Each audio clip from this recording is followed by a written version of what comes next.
that's the most important thing people don't realize. Like even like maybe like, out of the game, like it's always about who you know, coach, a player, director, someone who works. That's what it's about really.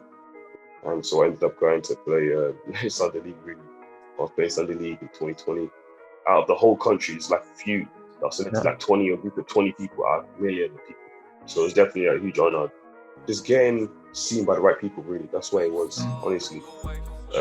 You know, I wouldn't call it luck because I put myself in that position, but it was definitely fortunate circumstances for myself.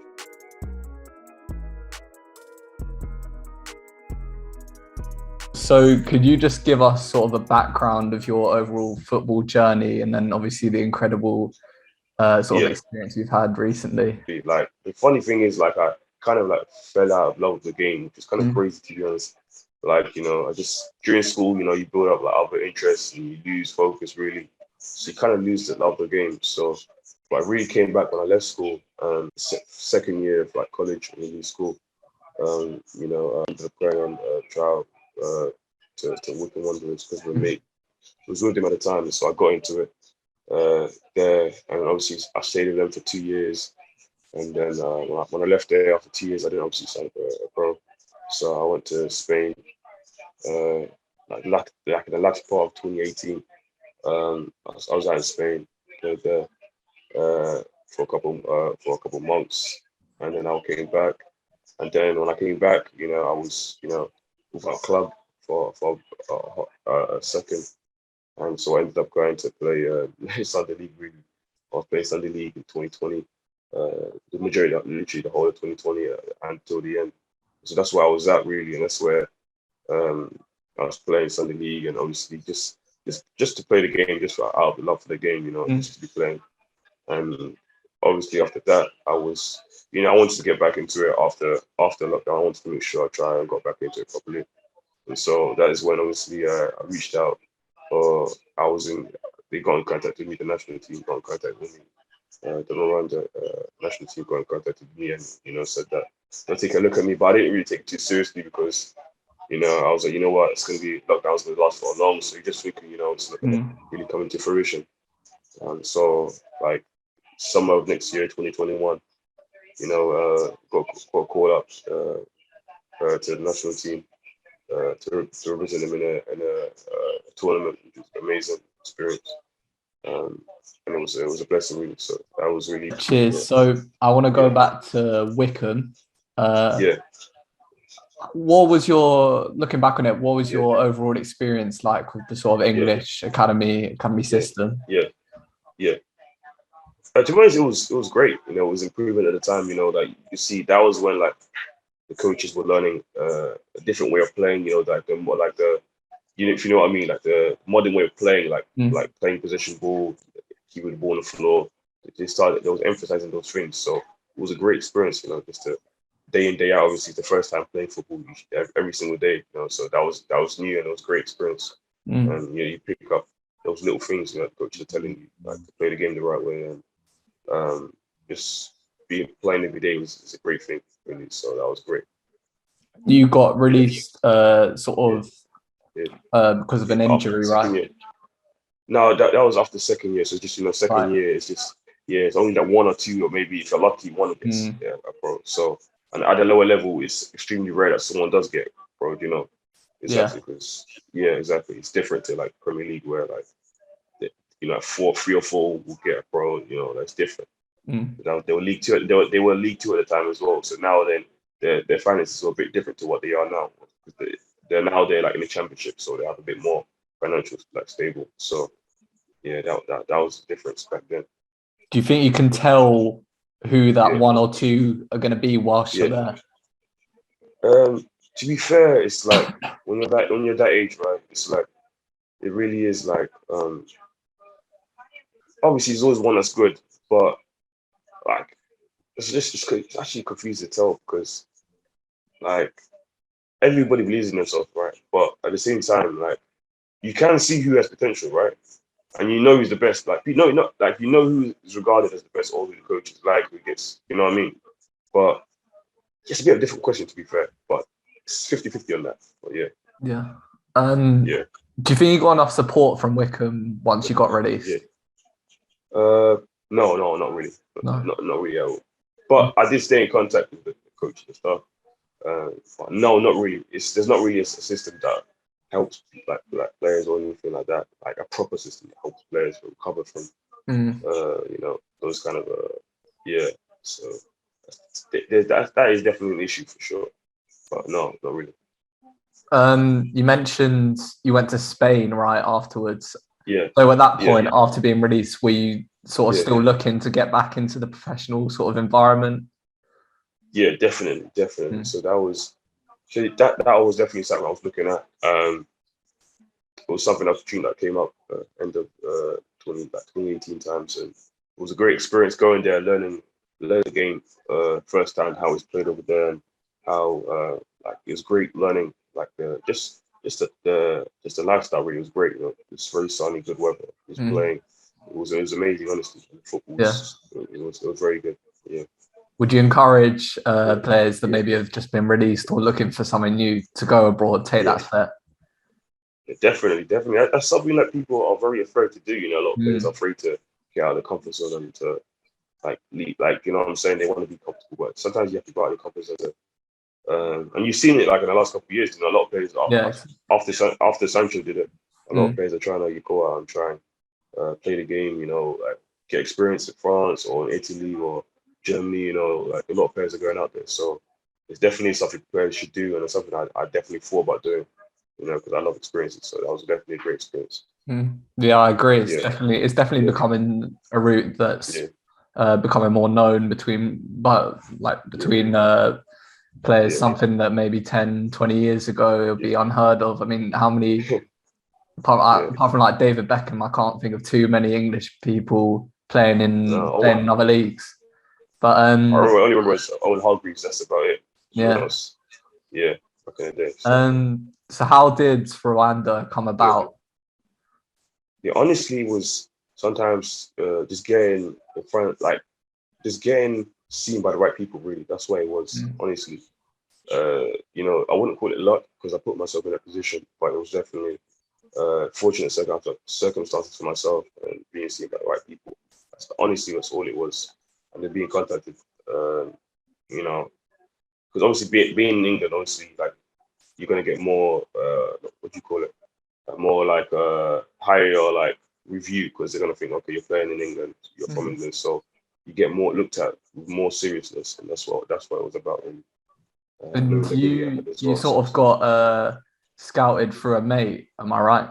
Yeah, that was the thing. So basically, I knew someone who was on the national team, so that was it also helped as well because just being in communication and just letting the FA know about, you know what I'm saying, like just to recommend even more, and that's what definitely helped me get called up for the tournament. That was my first call up, so that was for an international tournament. So it definitely helped having someone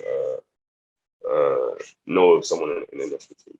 Yeah, and it was a video that they sent, right? And how did that work? Were there any sort of additional steps, or it's a video, they watch it, and you're in? Yeah, so really, it's just obviously it's word, and then obviously just reviewing the video and checking, speaking to me, obviously, of course, I wanted to make sure I was committed to it when I was out there, and I wasn't just gonna waste time. So it's a lot of things, just a lot of personality as well. Speaking to me, watching videos, it's more in depth. Speaking about people who know me, it's definitely more in depth. To make sure that they made the right choice. So yeah, it was definitely very good process. And you mentioned your friend. I guess that shows how much football is about connections and about the people you know. As much as you can have all the talent in the world, if you don't have connections, it will be a lot harder for you. Exactly. That's the most important thing people don't realize. Like, even like maybe out of the game, like it's always about who you know. It's always about who you know. It's like literally like 75 to 8%. Honestly, being honest, coach, a player, director, someone who works. That's what it's about, really. Honestly, it's such a big thing for sure. Definitely. Yeah. But also, when you get there, you have to be able to back it up. Also, at the same time, once you get opportunity, you have to be able to show that. You know what I'm saying? Yeah. And were you at that point, Yeah. I mean, you were playing Sunday League, right? You Yeah. can't have that, yeah. been playing that, Yeah. or I guess you definitely couldn't have expected to go Yeah. not even into an academy, but to a national Yeah. team out of Sunday League. I Yeah. mean, that's It's unheard crazy. of. But that's the thing though, like they always say, you got to stay ready, that's the thing. So like before that, literally, I was literally, this was like June, so I was already in like deep into preseason training. So that's the thing. So I was preparing without even knowing that it was gonna come.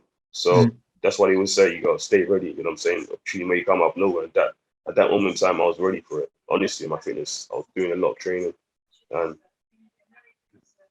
and then like so, I was ready for the opportunity that came.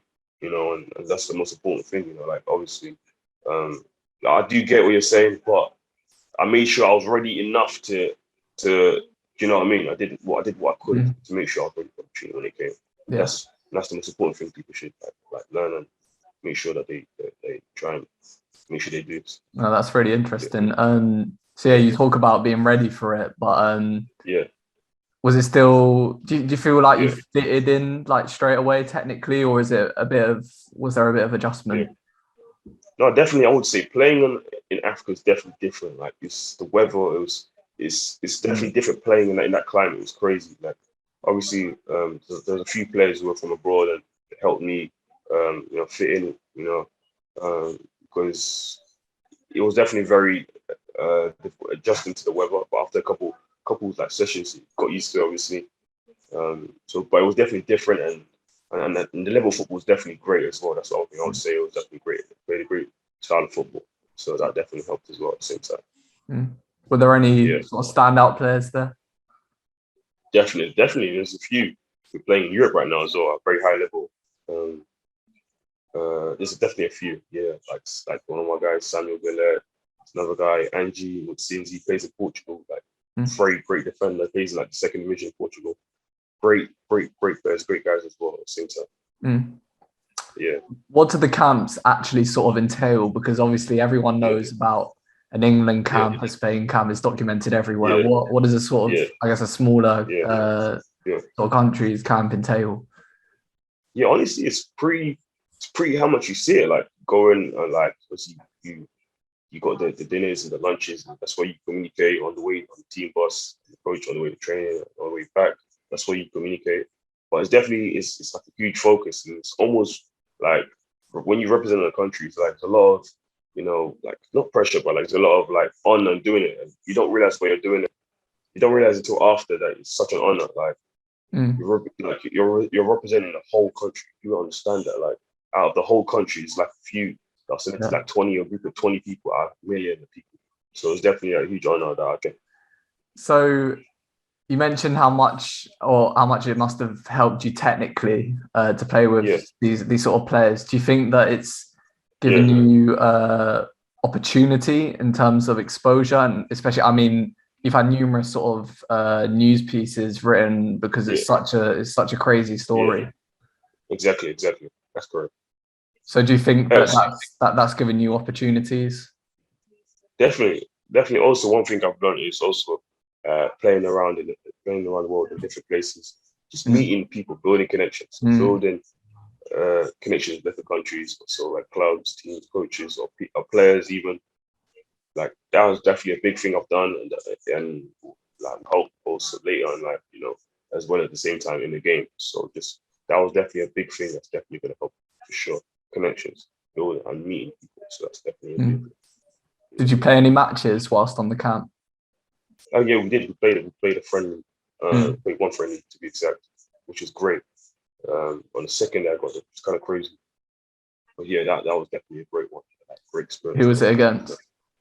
It was against a local country. I can't remember exactly the name. It was a local country, so very small local country. Did you play well? Yeah, I played decent. I played decent. Like I got assist, so I got one assist. That was decent. That's not bad. Yeah. Assist for your national team. It's not bad at all. Not bad at all. And correct me if I'm wrong, but I read that there was a sort of tournament scheduled to take place in Ethiopia, and it got called off because of COVID. Exactly, that was a big issue. Like literally, like 2-3 days before it was supposed to go, it was cancellation because the country pulled out. But you know, it was pretty sad. But you know, at the same time, I was happy to be there, to be honest. So, but I was definitely looking forward to that. But yeah, unfortunately, we got pulled off. So that was a big, you know, but it's big kind of issue. But you know what? It's just you know, hopefully just try and get back. You know, that's what's about. Yeah. I mean, that must. I get. Yeah, that is great advice. But I guess it makes it even the more, even better considering your story, how quickly it sort of turned around for you. So yeah, I guess to anyone watching in a similar sort of situation, look at Isima and definitely take that advice on board. It's gotta stay strong. Yeah. What are your plans moving forward from now? Yeah. So honestly, just now, it's May, so season's kind of over. So just getting fit in pre-season, and I want to be going to a few clubs in like July in Europe. So that's what I'm just getting ready for right now, staying fit. So that's what I'm looking to be doing in pre-season, getting to a few clubs, 100% fit, getting to a few clubs. That's really what I'm doing right now. So yeah, just the usual, you know, just get ready for it. Yeah. Yeah. What would your advice be to someone like you in your 20s that is without a club, maybe considering quitting football? I mean, it's a time where you have to look after yourself. Obviously, you're not a teenager anymore. What would your advice be to someone like that? Honestly, just keep going. Don't give up. Obviously, but at the same time, be realistic where you're at.